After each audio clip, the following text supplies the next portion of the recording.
Bismillahirrahmanirrahim. Assalamualaikum warahmatullahi ta'ala wabarakatuh. Alhamdulillahi rabbil alamin. Wassalatu wassalamu ala rasulihil amin. Sayyidina wa maulana Muhammadin wa ala alihi wa sahbihi ajma'in. Allahumma la ilma lana illa ma 'allamtana. Innaka antal alimul hakim. Hasbunallah wa ni'mal wakil. Ni'mal maula wa ni'mal nasir. Wala hawla wala quwwata illa billahil aliyyil azim. Alhamdulillah, summa alhamdulillah. Sentiasa kita merafakkan kesyukuran kehadrat Allah Ta'ala kerana Allah masih mengurniakan nikmat-nikmatnya kepada kita semua. Datuk-datuk, datin-datin, tuan-tuan dan puan-puan muslimin dan muslimat, jemaah surau Al-Mawaddah yang dikasihi lagi dirahmati Allah Ta'ala sekalian. InsyaAllah pada subuh ni kita dapat lagi meneruskan kuliah tafsir Al-Quranul Karim, surah Al-Ma'idah, surah yang kelima dalam Al-Quran. Pada kuliah yang lepas, Alhamdulillah kita dah sampai sehinggakan ayat 103. So pada subuh ni insyaAllah kita sambung bermula ayat 104 dan ayat-ayat selepasnya nanti insyaAllah ta'ala. Baik, Allah Subhanahu wa ta'ala berfirman, A'udzu billahi minasy syaithanir rajim. Bismillahirrahmanirrahim. Wa idza qila lahum ta'alu ila ma anzalallahu wa ila ar-rasul قالوا حسبنا ما وجدنا عليه آباءنا أولو كان آباؤهم لا يعلمون شيئا ولا يهتدون. Yang bermaksud, dan apabila dikatakan kepada mereka, marilah menurut kepada apa yang telah diturunkan Allah Ta'ala, iaitulah Al-Quran, dan kepada Rasulnya, maksudnya apa yang disampaikan Nabi SAW, maka mereka menjawab, cukuplah bagi kami apa yang kami dapati daripada datuk nenek kami mengerjakannya. Adakah mereka akan menurut juga sekalipun datuk nenek mereka tidak mengetahui apa-apa dan tidak pula mendapat hidayat petunjuk? Tuan-tuan dan puan-puan muslimin dan muslimat yang dikasihi lagi dirahmati Allah Ta'ala sekalian. Ayat 104 surah Al-Ma'idah ni sambungan pembicaraan tentang orang-orang musyrik. Pada ayat-ayat sebelum ni Allah Ta'ala telah menjelaskan bahawa salah satu perbuatan keji daripada orang-orang musyrik dahulu, mereka mengharamkan sebahagian haiwan hanya berdasarkan kepada rekaan mereka semata-mata, tidak berasaskan kepada hujjah ataupun ilmu. Maka pada ayat 104 ni kemudian Allah Ta'ala mengatakan, wa idza qila lahum, dan apabila dikatakan kepada mereka, artinya jika orang-orang musyrik itu dahulu diseru ila ma anzalallah wa ila rasul, kepada apa yang Allah Ta'ala turunkan, iaitulah Al-Quran yang mengandungi pelbagai hukum hakam syariat, wa ila rasul, dan kepada apa yang disampaikan Rasulullah SAW seperti hadis-hadis ataupun sunnah-sunnah Nabi SAW, maka mereka akan menolak. Mereka akan menolak dengan mengatakan hasbuna ma wajadana alaihi aba'ana, cukuplah bagi kami apa yang kami dapati daripada datuk nenek kami. Jadi ini yang menjadi alasan mereka menolak seruan kepada Al-Quran dan sunnah Nabi SAW. Mereka mengatakan bahawa apa yang mereka dapati, apa yang mereka tengok, apa yang mereka contoh daripada datuk nenek mereka, itu dah cukup bagi mereka, dan Quran dan sunnah itu mereka tolak. Ni memberi pengajaran bagi kita. Pertama, bahawa agama yang betul tu adalah agama yang berasaskan kepada ma anzalallah wa ilar rasul. Agama yang benar tu hanya agama yang berasaskan kepada apa yang Allah Ta'ala turunkan dan apa yang disampaikan oleh Rasul Allah Ta'ala. Agama kita ni disebut dengan agama samawi. Samawi tu artinya langit. Maka agama yang hak tu adalah agama yang diturunkan dari langit untuk kita penduduk bumi. Dan itu ada dalam kitab samawi, iaitulah kitab langit yang diturunkan kepada kita, iaitulah Al-Quran. Syarahan kepada Al-Quran itu, itulah pula apa yang disampaikan oleh Nabi sallallahu alaihi wasallam. Jadi hadis-hadis Nabi sallallahu alaihi wasallam tu ia merupakan syarahan ataupun tafsiran kepada Al-Quran itu sendiri. Maka dalam Al-Quran ada yang bersifat khas kemudian diamkan oleh hadis Nabi SAW. Dalam Quran ada yang bersifat mutlak kemudian dimuqayyadkan oleh hadis Nabi sallallahu alaihi wasallam. Ya. Ada bahkan sesuatu yang hanya disebut secara ringkas dalam Al-Quran, kemudian dalam hadis didetilkan Nabi SAW. Contoh bab sembahyang misalnya. Dalam Al-Quran, Allah Ta'ala hanya perintahkan kita sembahyang. Adapun bila masa sembahyang, waktu dia bila, secara detail, ya, apa bacaan dia, berapa jumlah rakaat dia, tak disebut dalam Quran. Ia disebut dalam hadis Nabi SAW. Maka hadis-hadis Nabi SAW tu adalah tafsiran kepada Al-Quran. Maka kita tak boleh pisahkan antara Al-Quran dan hadis Nabi SAW. Maka kalau orang bertanya, siapakah pentafsir Al-Quran yang pertama kali? Jawapannya adalah Rasulullah SAW. So agama yang benar tu ialah agama yang merujuk kepada ma anzalallah wa ilar rasul. Apa yang Allah Ta'ala turunkan dan apa yang disampaikan oleh Nabi SAW. Kemudian yang kedua, pengajaran bagi kita daripada ayat ni ialah bahawa antara perkara yang mencabar bagi kita untuk mengikuti Al-Quran dan sunnah Nabi SAW tu adalah amalan datuk nenek kita. Kita tak dapat nafikan bahawasanya amalan datuk nenek kita tu yang kita lihat mereka buat, ya, yang ikut serta kita melakukan dengan mereka dahulu, itu tak mudah untuk ditinggalkan. Bahkan ketika mana bertembung antara apa yang kita terima daripada datuk nenek kita dengan apa yang ada dalam agama, tak mudah kita untuk meninggalkan apa yang kita dapati daripada datuk nenek kita tu. Maka salah satu cabaran bagi kita untuk mengikuti agama ni ialah kebiasaan yang kita dapati daripada datuk nenek kita yang sebenarnya bercanggah dengan agama. Tak mudah untuk meninggalkan tu. Setengah orang dia tak boleh untuk meninggalkan tu. Ada sebahagian dia mencari hilah, dia cari-cari dalil sehinggakan seolah-olah apa yang mereka buat itu dibenarkan juga, padahal sudah secara nyata dan jelas bercanggah dengan agama.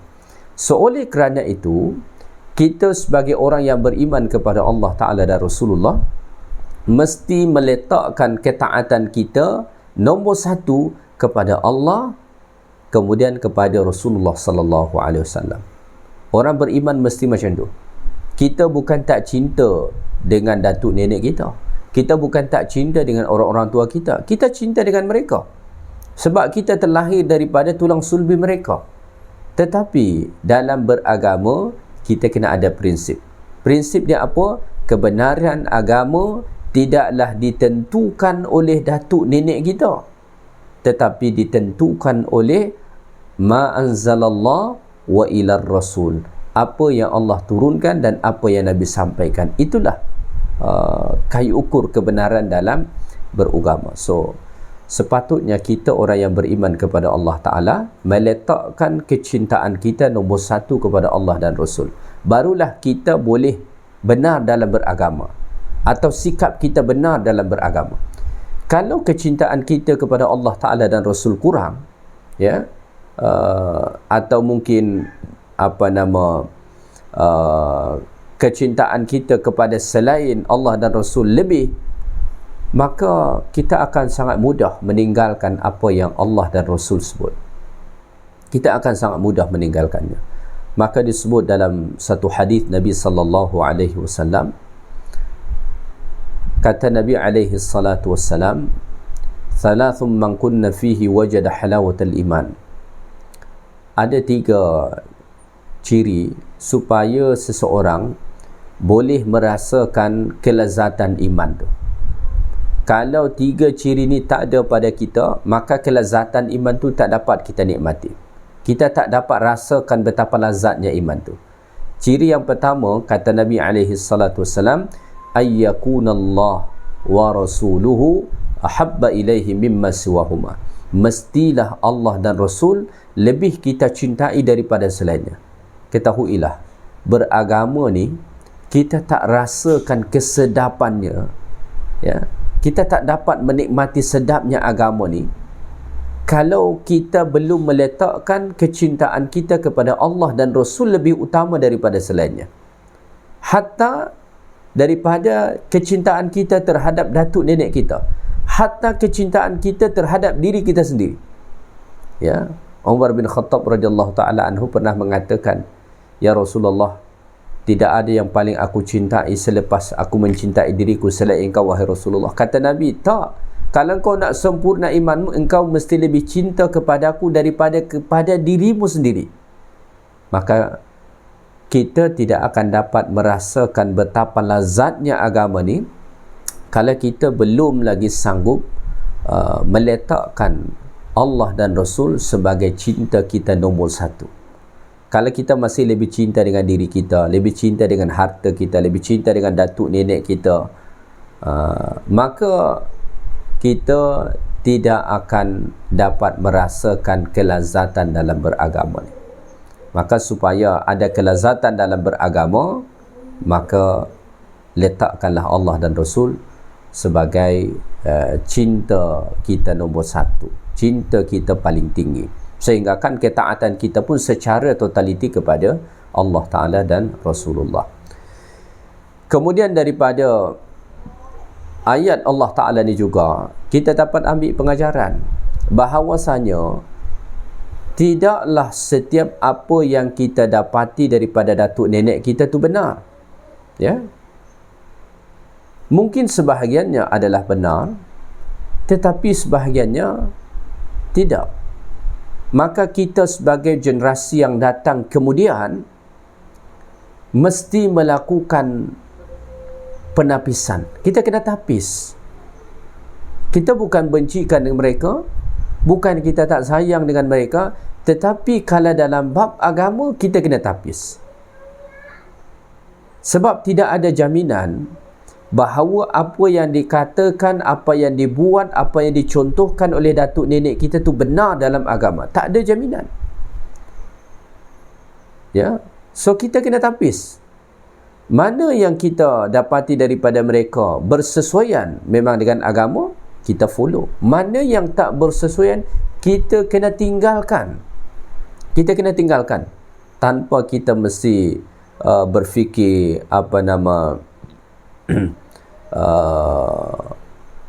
derhaka dengan mereka, tidak menghargai mereka, kurang ajar dengan mereka. Tak, itu semua tak ada.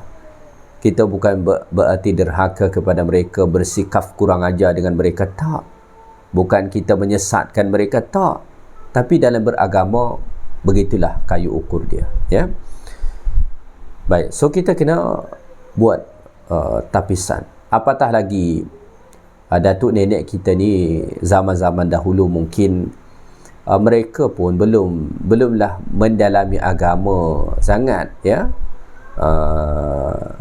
Bukan bererti kita menafikan kefahaman mereka terhadap agama, tetapi kalau kita melihat keadaan kita hari ini dengan keadaan zaman dahulu, saya ingat dakwah hari ini jauh lebih ilmiah, ya, jauh lebih ilmiah dan jauh lebih banyak berbanding zaman-zaman dahulu. Zaman dahulu dakwah tu dah dimulakan, kuliah-kuliah tu dah ada, tetapi belum semasif zaman sekarang ni. Zaman sekarang ni kita tengok tiap-tiap surah, tiap masjid, macam-macam tempat kuliah-kuliah agama dengan menggunakan kitab dengan asatidz yang bertauliah, kemudian mempunyai kelulusan yang diakui, ya. So pada pandangan saya, hari ini kita bersyukur sangat kepada Allah Ta'ala. Allah hadirkan ramai alim ulama yang mengenalkan kita lebih dalam lagi dengan agama Allah Ta'ala ni, sehinggakan itu dapat menjadi satu alat penapis bagi kita terhadap segala sesuatu yang mungkin kita terima daripada datuk-datuk kita terdahulu, ya. So kita kena tengok adakah itu sesuai dengan agama ataupun tidak. Kalau sesuai, kita follow. Kalau tak sesuai, kita kena redha untuk tinggalkan itu. Dan sikap itu bukan berarti kita kurang ajar dengan datuk nenek kita, bukan bermakna kita salahkan mereka, tak. Tetapi kita sebagai orang yang beragama, kenalah ikut ma anzalallah wa ilar rasul, apa yang Allah turunkan dan apa yang disampaikan oleh Rasulullah SAW, kerana itu sahaja yang ada jaminan jaminan beragama kita ni, itu sahaja, bahawa agama ni benar, itu sahaja, ya. Baik. Okey, kita teruskan. Kemudian Allah Ta'ala sebut pada ayat ni, awalau kana aba'uhum la ya'lamuna syai'an wa la yahtadun. Adakah mereka tetap merujuk kepada datuk nenek mereka, padahal datuk nenek mereka tu tidak mengetahui sesuatu apapun, kata Allah, dan tidak mendapat apa-apa hidayah. So datuk nenek orang-orang musyrik dahulu, la ya'lamuna syai'a, tak ada ilmu mereka, tak ada ilmu mereka, tidak ada satu ilmu yang mereka terima daripada orang sebelum mereka, kemudian mereka sampaikan pula ilmu tu, tak ada. Wala yahtadun, dan mereka juga tidak ada mendapat sebarang hidayah, petunjuk daripada Allah Ta'ala bahawa pegangan mereka itu adalah benar, tak ada. So ini memberi pengajaran bagi kita bahawasanya dalam beragama ni mestilah berasaskan kepada ilmu dan petunjuk yang datang daripada Allah Subhanahu Wa Ta'ala, ya. Kita mesti berasaskan kepada ilmu. Maka Al-Imam Al-Ghazali rahimahullahu ta'ala alaih meletakkan anak tangga pertama bagi sesiapa sahaja yang hendak mendapatkan redha dan syurga Allah Ta'ala ialah anak tangga ilmu, ya. Aqabatul ilm, ya, tahapan ilmu terlebih dahulu. Kenapa? Al-Ghazali kata, macam mana engkau nak menyembah Allah kalau engkau tak ada ilmu tentang Allah, engkau tak ada pengenalan dengan Allah? Macam mana engkau nak melakukan ibadat kalau ilmumu tentang ibadat tu pun tak ada, kan? So perkara pertama, mesti ada ilmu. Maka agama kita ni agama yang berasaskan kepada ilmu. Maka dalam Islam semua berasaskan kepada ilmu. Tidak ada agama kita ni berasaskan kepada doktrin semata-mata, kepada pendapat seseorang semata-mata. Tak ada. Semua kena berasaskan kepada ilmu, dan juga berasaskan kepada petunjuk yang datang daripada Allah Subhanahu Wa Ta'ala. Datuk nenek mereka ni tak ada ilmu, dan tak ada hidayah yang mereka dapat daripada Allah Ta'ala. Tetapi anak keturunan mereka mengatakan, hasbuna ma wajadana alaihi aba'ana. Cukuplah bagi kami apa yang kami dapat daripada datuk nenek kami. Kami tak nak dah ambil apa yang kamu bawa tu Muhammad.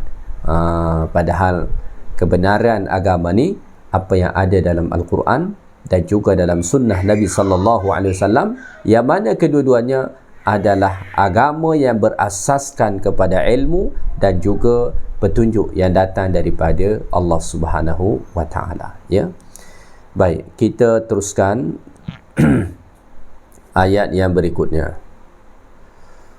Allah Ta'ala berfirman pada ayat 105,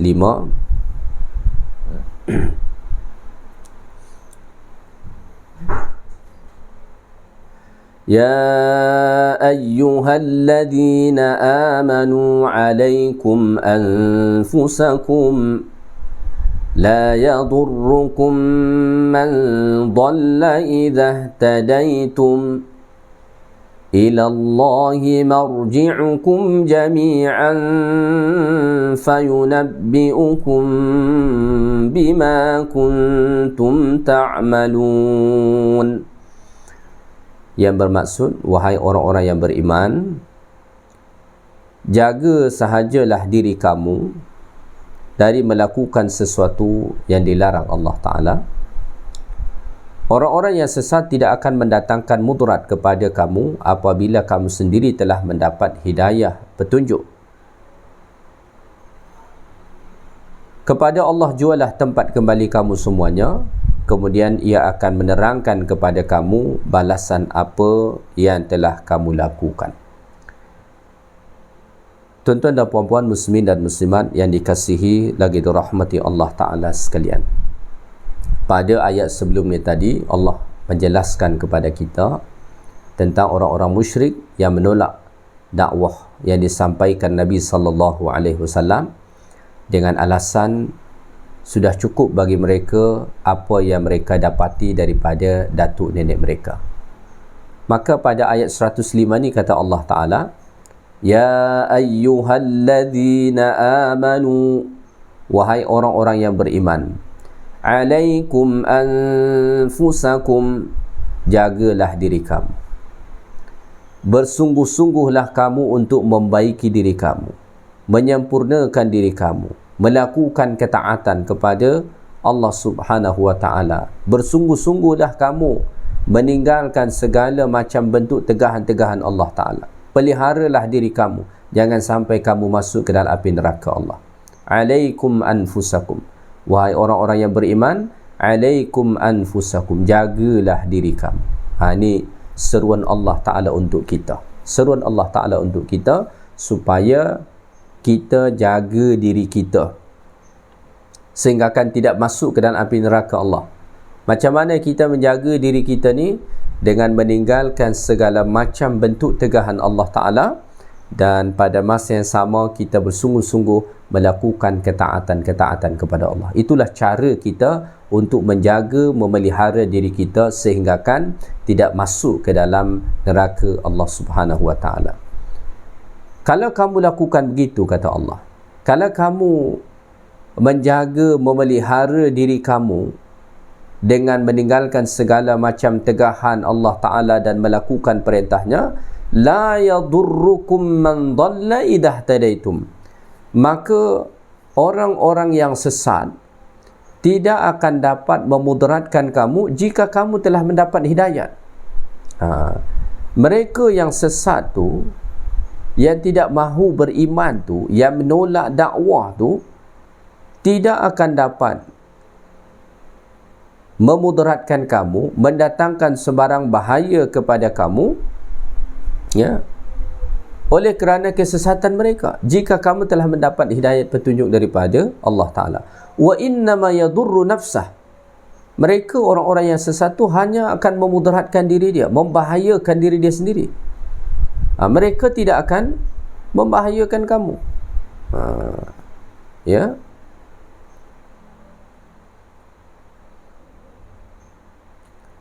Ayat Allah Ta'ala ni tidaklah bermaksud bahawa kita tidak perlu peduli dengan mereka yang sesat tu. Bukan tu maksud dia. Maksudnya adalah kalau ada orang yang sesat, kita dah cuba untuk melakukan amar ma'ruf nahi mungkar. Kita dah perintahkan mereka untuk melakukan amal-amal kebajikan. Dalam masa yang sama, kita sudah menegah mereka daripada melakukan kemungkaran tu. Kerana kata Nabi sallallahu alaihi wasallam, man ra'a minkum munkaran falyughayyirhu biyadihi fa in lam yastati' fa bi lisanihi fa in lam yastati' fa bi qalbihi wa dhalika adhaful iman. Kalau kamu melihat ada berlaku satu kemungkaran, maka cegahlah, hentikanlah. Jika kamu mampu dengan tangan atau dengan kuasa, buatlah dengan tu. Tak mampu dengan tu, dengan lisan. Tak mampu dengan tu, sekurang-kurangnya hati kamu kena membenci.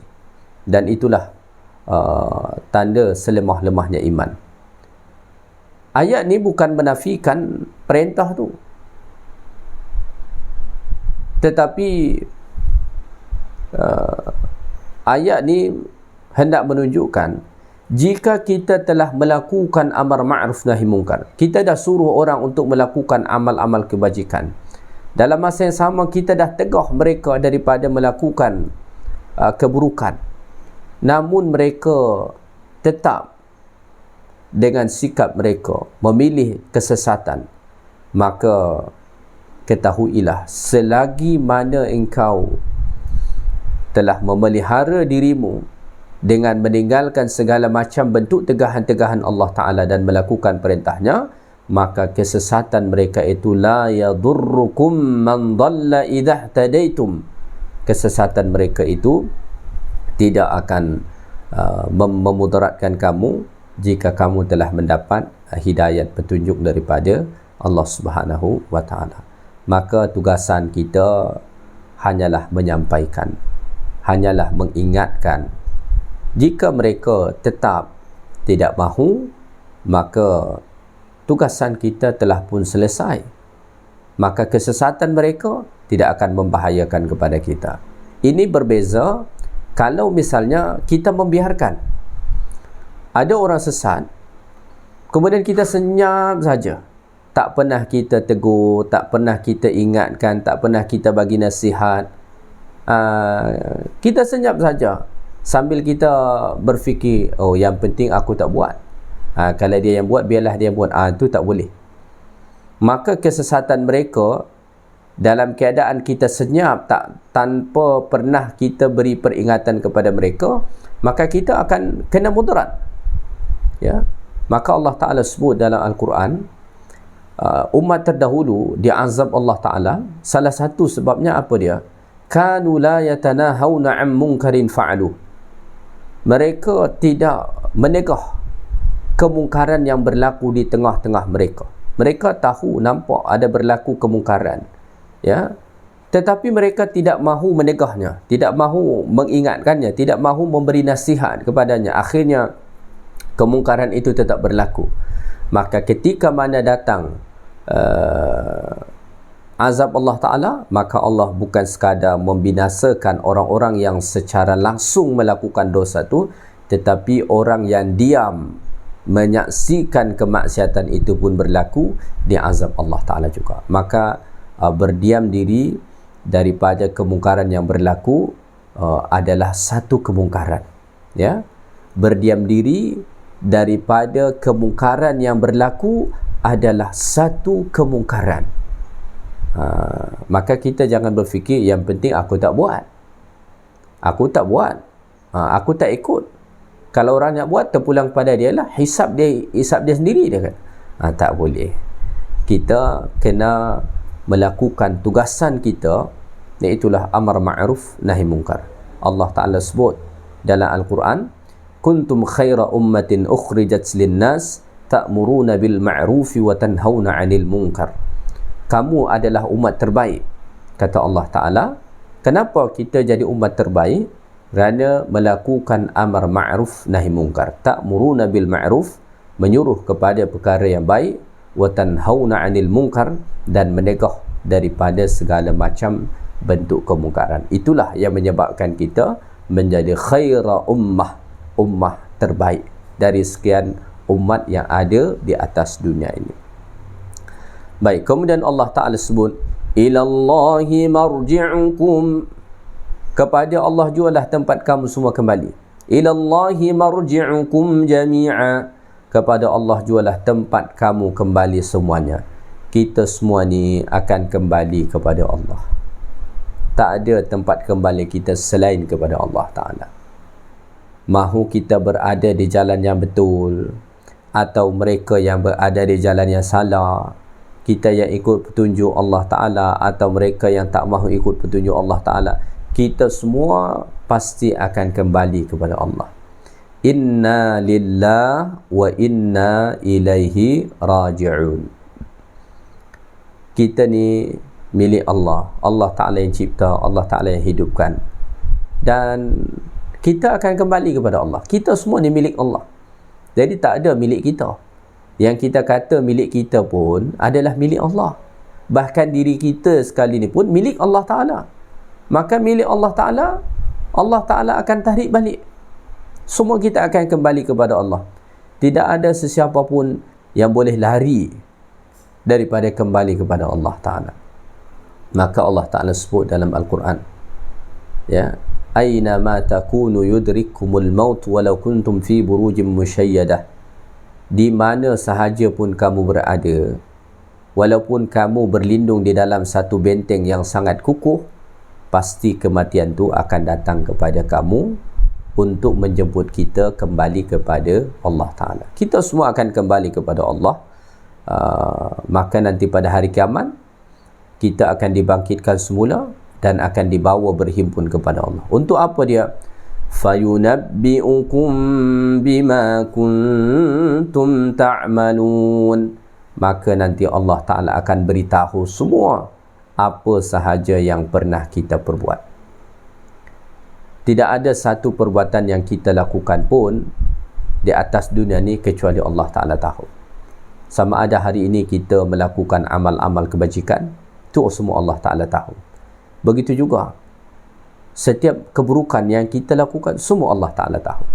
Dan nanti dekat akhirat, ketika mana kita dihimpunkan semua di hadapan Allah Ta'ala, Allah Ta'ala akan beritahukan semua itu kepada kita untuk dibalas dan untuk menjadi penentu di manakah tempat terakhir kita. Adakah tempat terakhir kita akan masuk ke dalam syurga Allah Ta'ala, atau malah akan masuk ke dalam api neraka Allah Subhanahu wa Ta'ala, wal'iyadzubillah. So, peringatan utama pada ayat ni, wahai orang-orang yang beriman, alaikum anfusakum, jaga diri kamu, pelihara diri kamu, ya, pelihara diri kamu. Adapun mereka yang tetap dengan kesesatannya, kalau kamu dah melakukan tugasmu untuk beri nasihat, mengingatkan mereka, maka kesesatan mereka itu tidak akan pernah memudaratkan engkau dekat dunia dan di akhirat. Dalam ayat yang lain Allah Ta'ala beri peringatan, qu anfusakum wa ahlikum nara, peliharalah diri kamu dan juga ahli keluarga kamu daripada api neraka Allah. Kita sebagai suami, kita sebagai ayah, tanggungjawab kita bukan lagi sekadar macam mana menyelamatkan diri kita, tetapi ada tanggungjawab besar kita kepada anak isteri kita. Macam mana kita dapat selamat daripada neraka, dan mereka juga kena kita selamatkan daripada api neraka Allah Ta'ala. Maka tugasan kita bukan sekadar meninggalkan dosa, meninggalkan maksiat, melakukan perintah Allah, tetapi bagaimana kita memastikan supaya anak isteri kita juga melakukan perkara yang sama, kerana nanti kita akan dihisab terhadap mereka. Allah Ta'ala akan tanya dekat akhirat nanti, macam mana kita sebagai ayah mendidik anak-anak kita. Adakah kita dah melakukan usaha untuk selamatkan mereka? Begitu juga dengan isteri kita. Kita akan ditanya di hadapan Allah, macam mana, apakah kita dah melakukan usaha untuk selamatkan dia dari api neraka Allah Ta'ala? Maka tanggungjawab kita sebagai suami begitu besar. Bukan sekadar memberi nafkah kepada mereka, bukan sekadar menyediakan tempat tinggal kepada mereka, bukan sekadar sediakan kenderaan kepada mereka, tetapi ada tanggungjawab akhirat yang sangat berat yang ada pada pundak kita, yang kita kena pikul dan kita kena jaga amanah. Iaitulah macam mana kita selamatkan diri kita dan mereka daripada api neraka Allah Subhanahu Wa Taala. Moga-moga Allah Taala kurniakan kita kekuatan, dibimbing Allah Taala dengan petunjuknya supaya tetap berada di jalan yang benar dan dapat membawa seluruh ahli keluarga kita masuk ke dalam syurga Allah Subhanahu Wa Taala. Sekadar itu saja kuliah kita pada subuh ni. Moga-moga Allah Taala beri manfaat kepada kita semua, yang baik daripada Allah Taala, yang kurang daripada saya. Subhanakallahumma wa bihamdik, asyhadu an la ilaha illa anta, astaghfiruka wa atubu ilaik. Assalamualaikum warahmatullahi taala wabarakatuh.